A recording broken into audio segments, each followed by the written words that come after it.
Hello అండి. Prepare for government jobs YouTube ఛానల్‌కి స్వాగతం. So, as a part of preparation for group 1 and also మీరు UPSC కూడా prepare అవుతుంటే వాటికి గాని హెల్ప్ అవుతుంది. సో, నేనిక్కడ బోత్ తెలుగు అండ్ ఇంగ్లీష్‌లో మీకు మ్యాటర్ ఇస్తాను.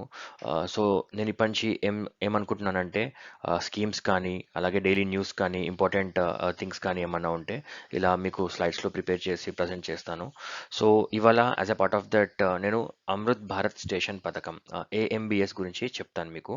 సో, ఏఎంబీఎస్ కింద మొత్తం 554 రైల్వే స్టేషన్ల పునరాభివృద్ధికి ప్రధానమంత్రి శంకుస్థాపన చేశారు. సో, ఇది ఎవరు శంకుస్థాపన చేశారంటే ప్రధానమంత్రి 554 రైల్వే స్టేషన్ల గురించి. ఓకేనా? అండ్ ఈ అమృత్ భారత్ స్టేషన్ పథకం గురించి తెలుసుకుందాం ఇప్పుడు. సో, రైల్వే మంత్రిత్వ శాఖ కింద ప్రారంభించబడింది. ఇది ఎవరి కింద ప్రారంభించబడింది అంటే రైల్వే మంత్రిత్వ శాఖ కింద. సో, ఎవరు ప్రారంభించారు? ఎవరు శంకుస్థాపన చేశారంటే ప్రధానమంత్రి. కానీ ఎవరి కింద అంటే మాత్రం రైల్వే మంత్రిత్వ శాఖ అని మీరు పెట్టాల్సి వస్తుంది ఎగ్జామ్‌లో.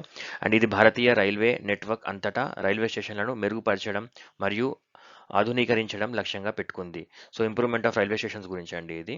అండ్ దీంట్లో అసలు ఈ స్కీమ్ కింద ఈ పథకం కింద ఏమేం చేస్తారు అనేది మనం ఒకసారి చూద్దాం. సో, స్టేషన్లలో రూఫ్ ప్లాజా, తర్వాత inter modal connectivity, kids play area, కియోస్కులు మొదలైన ఆహ్, ఆధునిక ప్రయాణికులకు సౌకర్యాలు ఉంటాయి. సో, ప్రయాణికులకు ఇలాంటి సౌకర్యాలు ఇస్తారు.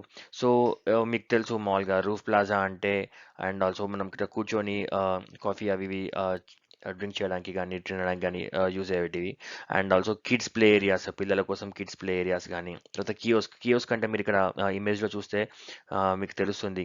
ఏంటనంటే ఒక స్టాల్‌లా గానీ, ఒక బూత్ కానీ ఉండి దాంట్లో న్యూస్ పేపర్స్ గానీ, మనకు కావాల్సిన ఐటెమ్స్ గానీ అన్నీ సేల్ చేయడం కోసం యూజ్ చేస్తారు. సో, ఇలాంటివి ఇలాంటి ఆధునిక పరికరాలన్నింటినీ కూడా స్టేషన్‌లలో ఇంప్రూవ్‌మెంట్ కోసం పెడతారండి. తర్వాత ఇంకొక విషయం ఏంటంటే స్థానిక సంస్కృతి, వారసత్వం మరియు వాస్తుశిల్పం ద్వారా ప్రేరణ పొందిన రైల్వే స్టేషన్ భవనాల రూపకల్పన.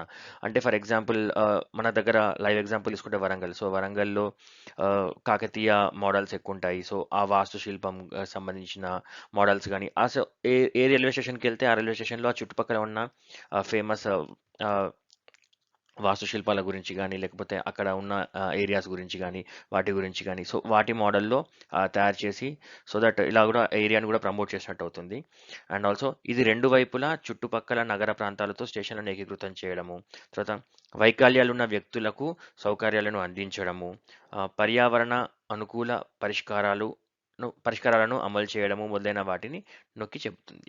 సో, ఇదండి. సో, అమృత్ భారత్ స్టేషన్ పథకం కింద ఏదైనా క్వెషన్ వస్తే జనరల్‌గా ఇలాంటి ఇంపార్టెంట్ పాయింట్స్ వస్తాయి. దీంట్లో కింది వాటిలో ఏది రైట్, కింది వాటిలో ఏది రాంగ్ లేదంటే దాని గురించి ఏమన్నా రాయాలనుకుంటే ఇలా మీరు ఇంపార్టెంట్ పాయింట్స్ తీసుకొని రాయొచ్చు.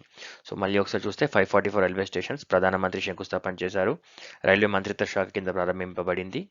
అండ్ రూఫ్ ప్లాజాలు, ఇంటర్ మోడల్ కనెక్టివిటీ సో, ఆధునిక సౌకర్యాలుంటాయి.